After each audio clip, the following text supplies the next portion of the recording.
హిరణ్యకశిపుడు ప్రహ్లాదుని వివిధ ఉపాయములతో హింసించుట. పంచాబ్దంబులవాడు తండ్రి నగునా పక్షంబునన్ నిందించి యత్కించిద్భీతియులేక విష్ణున్ అహితున్ కీర్తించుచున్నాడు.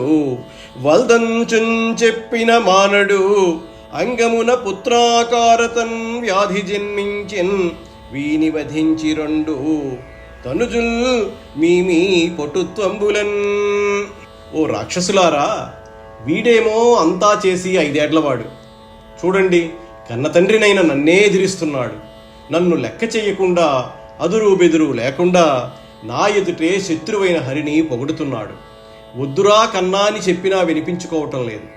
నా శరీరంలో పుట్టిన వ్యాధిలా పుత్రరూపంలో పుట్టుకుని వచ్చాడు.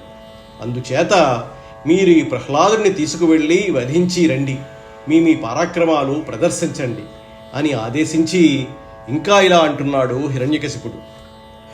అంగవ్రాతములో చికిత్సకుడు దుష్టాంగంబు ఖండించి శేషాంగ శ్రేణికి రక్షసేయుక్రియన్ ఈ అగ్యున్ కులద్రోహిన్ దుశ్శంగున్ కేశవ పక్షపాతిన్ అధమున్ చంపించి వీరవ్రతోత్తుంగ ఖ్యాతి చరించెదన్ కులము నిర్దోషంబు గావించెదన్.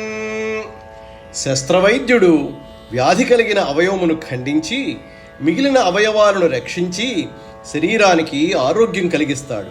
అలాగే చెడుత్రోవ పట్టిన కులద్రోహి శత్రు పక్షపాతి మూర్ఖుడు అయిన వీణ్ణి చంపించి మా కులానికి మచ్చ లేకుండా చేస్తాను. ఒక మంచి పని చేసిన మహావీరుడనే కీర్తి పొందుతాను. హంతవ్యుడు రక్షింపను మంతవ్యుడు కాడు, యముని మందిరమునకున్ గంతవ్యుడు వధమునకున్ ఉపరంతవ్యుడనక చంపీ రండి పొడుచున్. వీడు చంపదగినవాడే కాని ఏమాత్రం క్షమించదగినవాడు కాడు. ఈ విషయంలో జాలి తలపకూడదు. వీడి తప్పులు మన్నించకూడదు. వీడు తత్క్షణం యముని దగ్గరకు పంపించదగినవాడు. వీణ్ణి దయదలిచి విడిచిపెట్టకుండా మీరు వధించి రండి అని దానవేంద్రుడు ఆనతిచ్చిన వాడి కోరలు గల రక్కసులు పెక్కుండ్రు సులహస్తులై వక్త్రంబులు తెరచుకొని యుబ్బి బొబ్బలిడుచు ధూమ సహిత దావదహనంబునన్ పోలే తామ్ర శంకాశంబులైన కేశంబులు మెరయ భేదన వాదన ఛేదనంబులు చేయుచు అని హిరణ్యకశిపుడు ఆజ్ఞ ఇచ్చేసరికి పదునైన కోరలున్న చాలా మంది క్రూర రాక్షసులు శూలాలు చేత్తో పట్టుకొని నోళ్లు భయంకరంగా తెరుచుకొని పెద్దగా అరుచుకుంటూ ఆనందంతో గంతులు వేయటం మొదలుపెట్టారు. వాళ్ళు విరబోసుకున్న ఎర్రని జుట్టు పొగలు రేపుతున్న కారుచిచ్చు మంటలులాగా వికృతంగా మెరుస్తున్నది. అటువంటి ఆకారాలతో ఆ భటులు వచ్చి ఆ బాలుణ్ణి తిడుతూ కొడుతూ మాటలతో ఆయుధాలతో బాధించడం ప్రారంభించారు.